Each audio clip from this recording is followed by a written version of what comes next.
Thank you for watching Taxpayer Alert. I'm Al Segalla. I'll be your host this session, and I'm president of the Calaveras County Taxpayer Association. We always have interesting guests, and this program is no exception. I'd like to welcome Cliff Edson, our chairman of the Board of Supervisors. Cliff. Hey Al, how are you tonight? Just great. Good. Okay, you run a restaurant, and you make excellent mushroom omelets, and it's been a while since I had those. But and aside from doing that, you're also spending a lot of time with the county as a supervisor. I do. How do you do all this stuff? Well, you know, I have a good crew. So my wife pretty much runs the operation, and my sister-in-law during the day. I go in at 6 o'clock every morning and cook Monday through Friday, and until 8:30, and then I do my county work usually until 7, 8, 10 o'clock at night. Oh wow, that's quite a chore.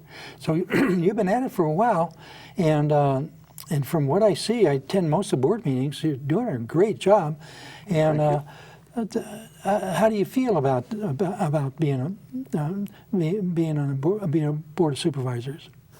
You know, I like it.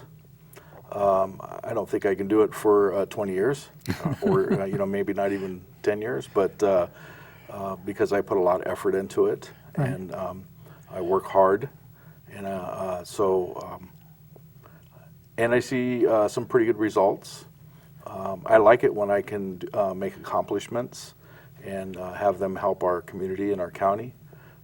If I couldn't do that, I probably wouldn't be interested in doing it anymore. Oh, I understand that. Well, you also it helps to have a sense of humor.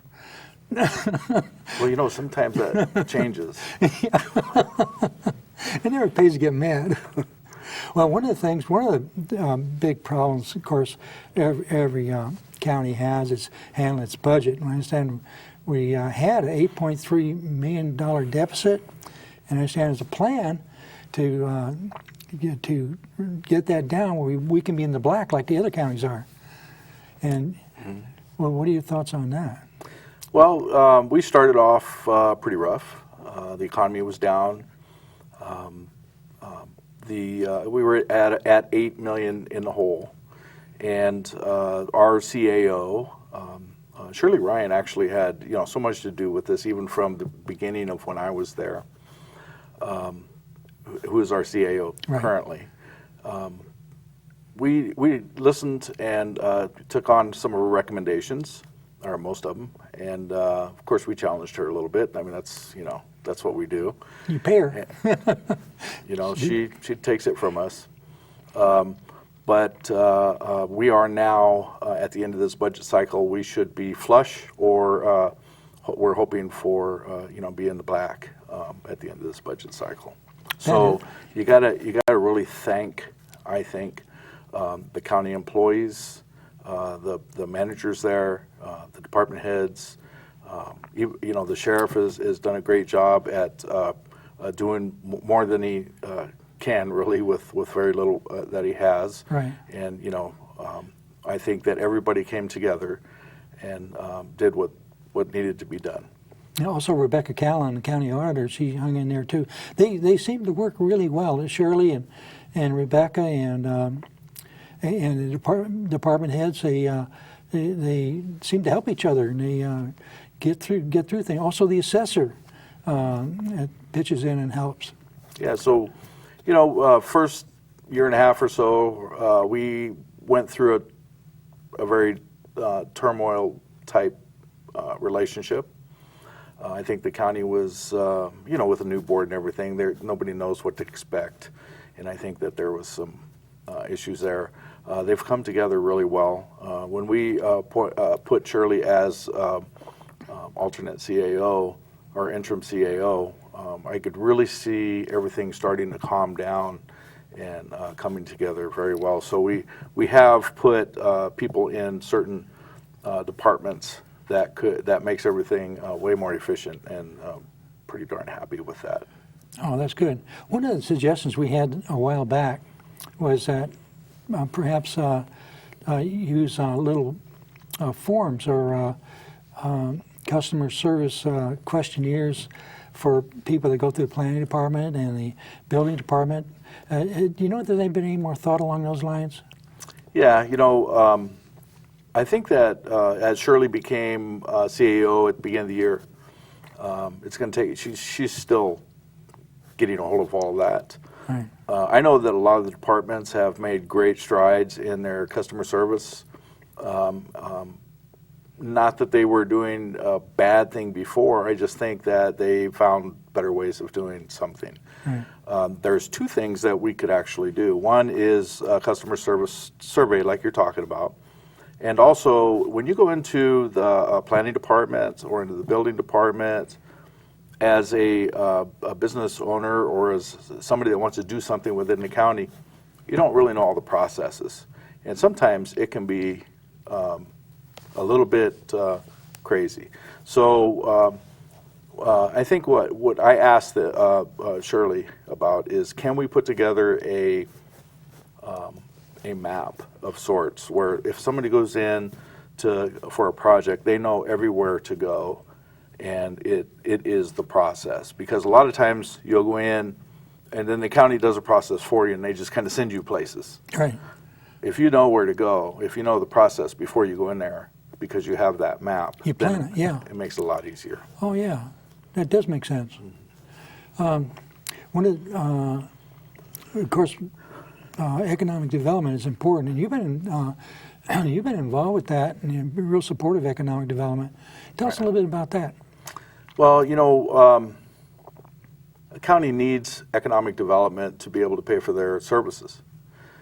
Everything costs money. The fire costs money, the sheriff costs money, the county costs money, roads, everything, schools, right on down the line. So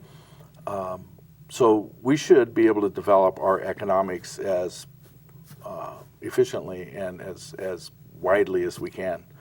We have tourism and we have agriculture right now. Tourism went down during the Depression to zip, and my little restaurant is a very good barometer for that.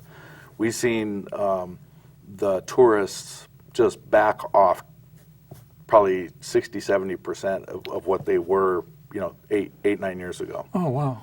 And that knocks the heck out of local businesses. Oh, yeah. So the Economic Development Company was sitting in the Chamber of Commerce, and it was pretty much dormant. So I was interested in getting that thing rolling again.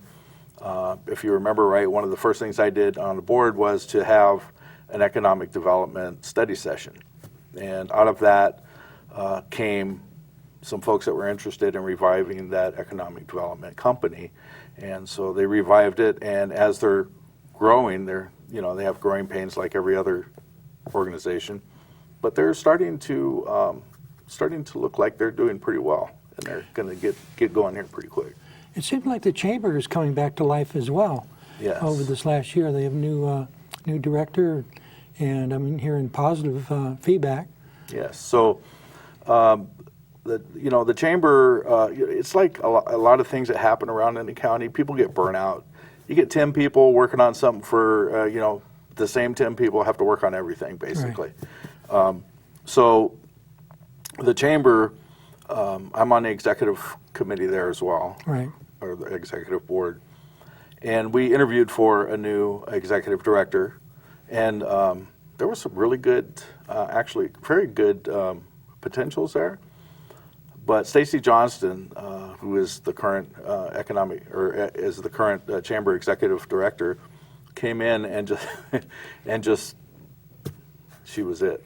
She was Calaveras County. Yeah, I really like Stacy. Yeah. She's so open, and she sincerely cares about you. She cares. Yeah, and that and she brings that country home feel like we all want Calaveras to be. So that's a really important aspect, and she's a very good communicator. So I was thinking about taking some speech lessons from her. Well, I had 6 years of Toastmasters. I always recommend people use Toastmasters. It's so good. It took me 5 years to get over the ahs. Right. Now, the general plan is, of course, a big thing that's going on now, and our taxpayer group is trying to keep up with it and try to put input. We believe that the general plan needs to be freedom-friendly, needs to protect property rights, while at the same time having a plan for public services. You know, there's a connection between control and planning. They tie together. If you don't control something, you can't plan it. You know, so there's several things that are happening right now. They're in the vision statement again, and we're hoping to be able to get together with the people on the other side and work together on things we agree with to try to make it more freedom friendly. Yeah, it'd be great. Yeah, it's going to be a little process. So. Well, yeah, the vision statement that was there was, I think that was put together by Mentier and Harnish. Yes, and it I read it, and there's some things in there that I don't agree with. As much as I like scenic vistas, Yeah. If you put in a document that you will protect, that scenic vista, Yeah. then you have a property rights issue. You do, because it has to be enforced. With government is not a social club, Correct. and it uses guns even. Yeah, And so well, you know, and so, but there's a way around that. Now, if you were to put in there that the property owner of that scenic vista were to be incentivized, if they wish, then that might be a whole different outlook on it. So instead of taking away that right, you're actually paying them for what's important to the community, and I think that's probably a good way of looking at it. Well, that also ties into the takings clause of the U.S. Constitution, where if government takes a property, it needs to compensate the property owner for it. Correct. But it's supposed to be for public purposes. So I have a lot of respect for our planning director. I really do. And I'm hoping that we'll have enough volunteers in our taxpayers group to be able to keep track of all these moving parts. It's complicated. It's very complicated. And we don't want to waste people's time because of our own ignorance. No. And so we need to know before we. My dad told me when I was a little boy. He said, Albert, if you keep quiet, there'll be some people who think you're stupid. But if you open your mouth, they'll all know it. That's right. So, well, is there any other thoughts on the general plan that you have? Yeah, you know, we gave direction to the planning director to go ahead and put in the community plans that are ready to be put in. Right. So you have, you know, I think every plan in District 2 is ready. San Andreas plan is ready, and Valley Springs isn't, but the Wallace plan was.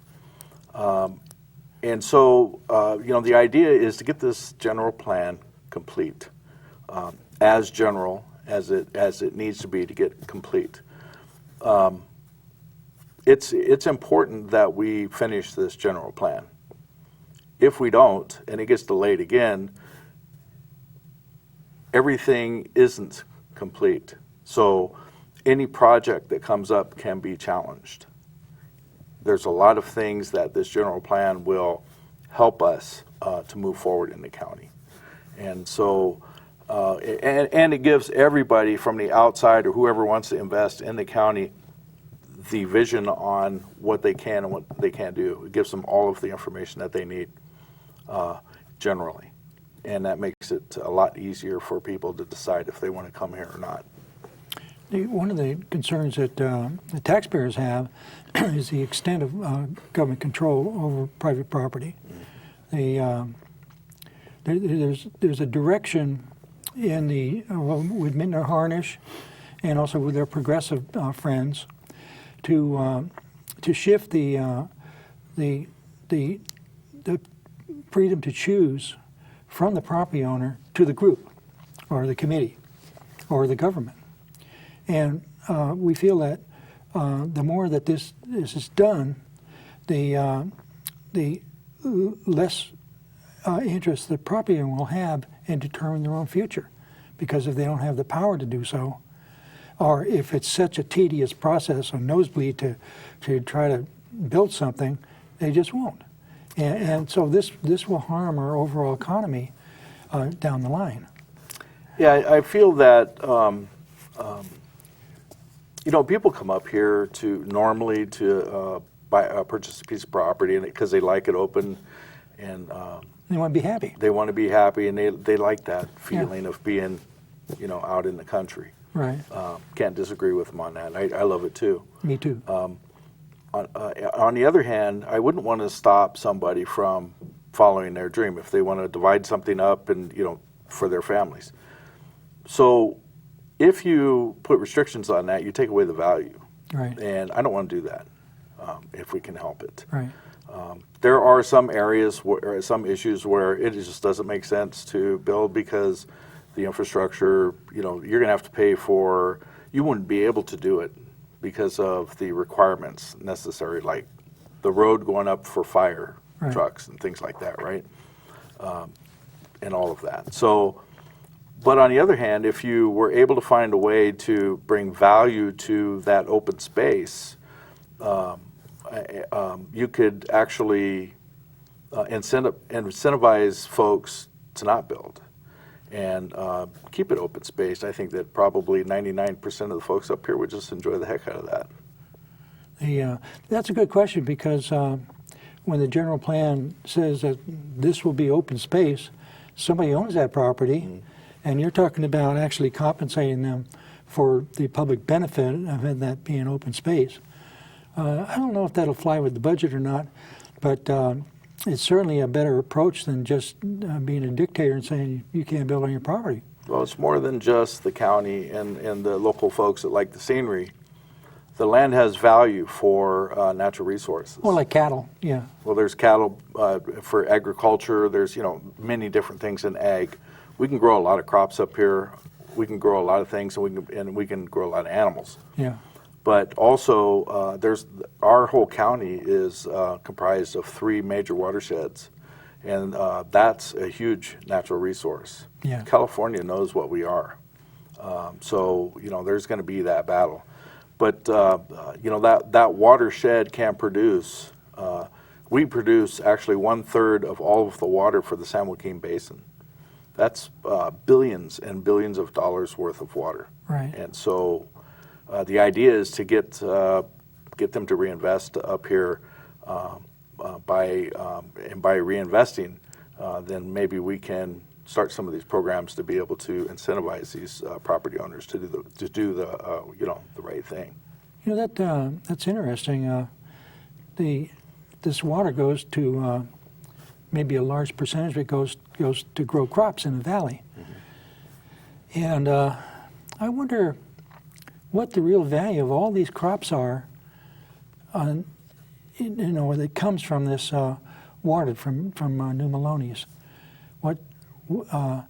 I imagine it's in the billions and billions.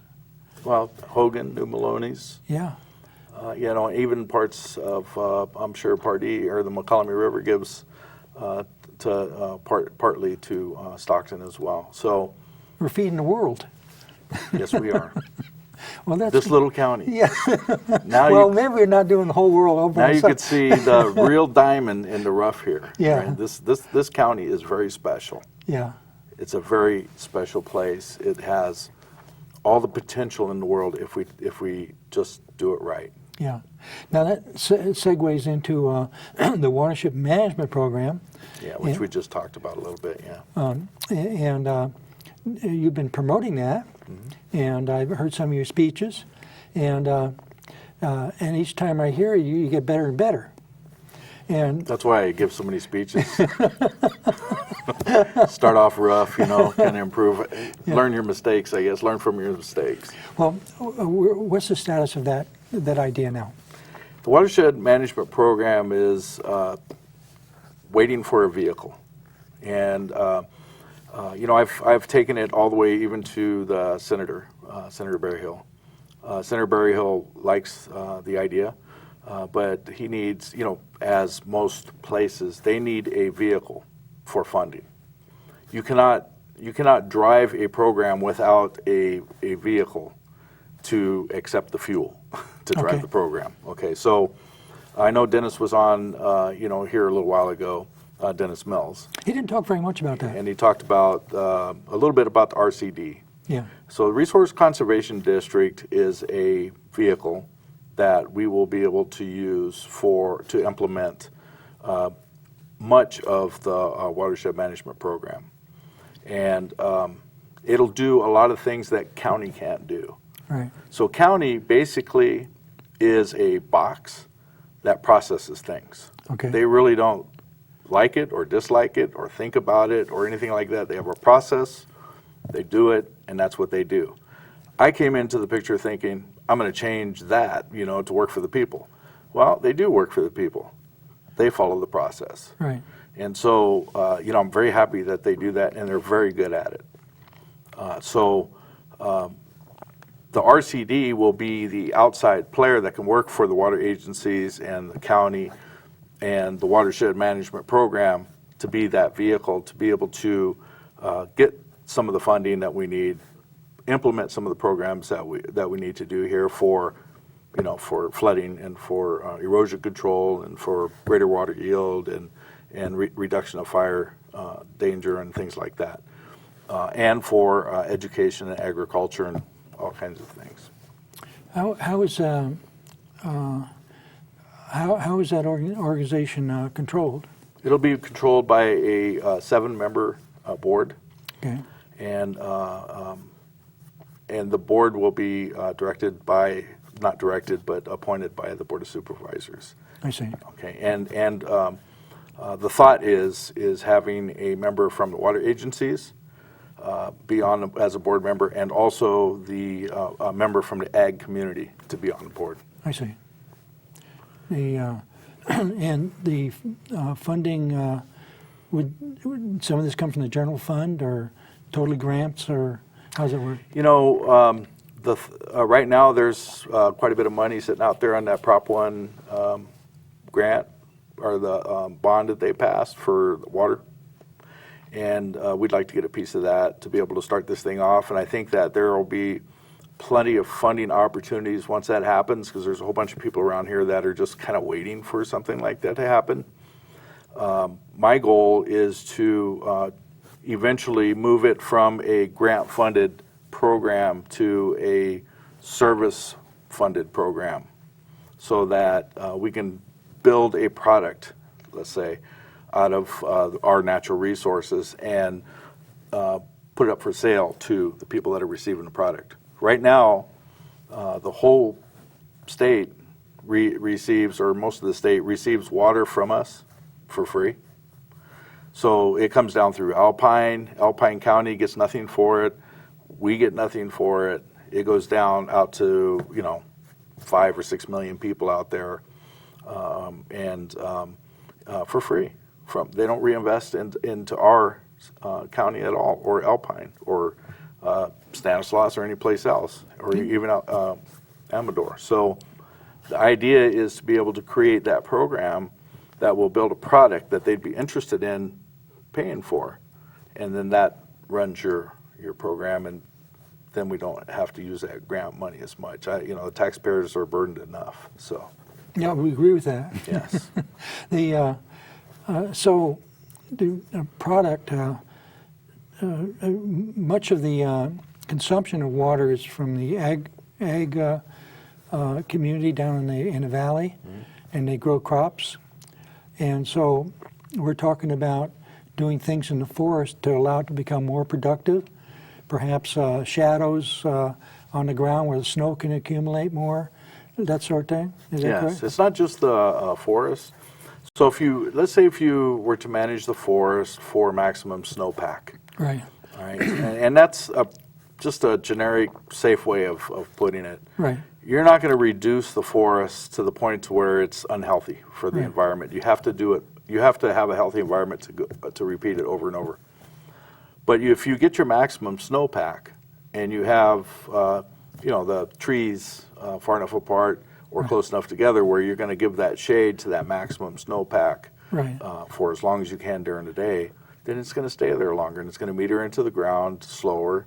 It's going to slow down the whole process, which means it goes into the ground more, it floods less, it allows the reservoirs to accumulate more without draining it out because of those purge, Right. flooding conditions, and it also takes away your fire danger up to 80%. So you're creating more water, a better water yield, Right. and reducing fire danger. So in 2013 and 2014, California spent over $450 million just putting out fires. Well, That doesn't even include all the restoration and all the other efforts behind that, and the damage to the economies. right. It's something that we need to just, as a society, we need to take that next step. I understand that the modern forest practices that the timber companies use bring some of that about themselves, because they they like to do even age harvesting, where the trees are deliberately planted so far apart, just the right distance where they can enjoy the sunshine and not suck up too much water, and also provide shade. And it seemed like this effort some years ago to downplay and to eliminate the private industry is kind of backfired now and hurt us. Yeah, I have my own thoughts on that.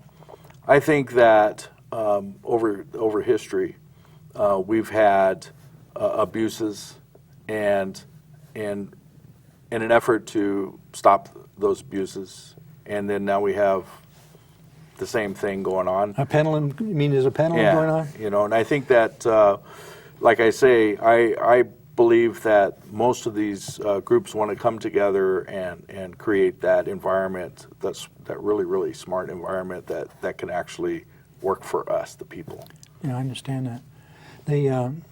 One of the things that we talk about is fast tracking. We have another minute to go. Okay. Tell us a little bit about fast tracking. Yeah, so I'll give you a good example of fast tracking. I know that seems to be some controversy around that.